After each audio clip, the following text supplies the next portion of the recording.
আমার এক দোস্ত ছিল নেপালের, মদিনা ইউনিভার্সিটি থেকে অনার্স করা, আলেম মানুষ, দায়ী মানুষ, রিয়াদুল হক নাম, আমার খুব ঘনিষ্ঠ দোস্ত।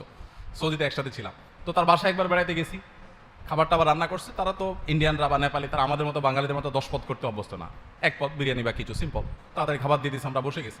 তো আমরা খাচ্ছি, বাচ্চাদেরকে দেখলাম একটা ডাক দিল। বাচ্চাদের নাম ছিল আব্দুর রহমান, আব্দুর রহমান, বেটে খানা হয় তো আ যাও, খানা হয় তো আ যাও বলে খানা শুরু করে দিস। আমার তো খাবার ঢুকছে না, আরে বাচ্চাগুলো আসছে না, ওদেরকে বাদ দিয়ে আমরা বসে গেলাম। আমি বললাম, ইয়ার বোলাও बच्चों को थोड़ा साथ बैठकर खा ले। तो সে বলতেছে, छोड़ो क्यों मगजमारी कर रहे हो, पेट उनका है कि मेरा। বলেন যে কেন তুমি এই সমস্ত মাথা হেডেক নিচ্ছ, সে যে খাবে পেট কি তার না আমার? তাই বললাম তার পেট। তো বলে যে তার যদি পেট হয় তো হেডেক আমার কেন? পেট যার, হেডে কোথা, ওই খাবে। এখন আমরা সিস্টেম এমন বানিয়ে নিয়েছি যে আমাদের বাচ্চারা ধরে নিয়েছে যে আমার খাওয়ানোর দায়িত্ব আমার মার, ঠেকাটা আমার বাপের, আমার না, এদের ঠেকা।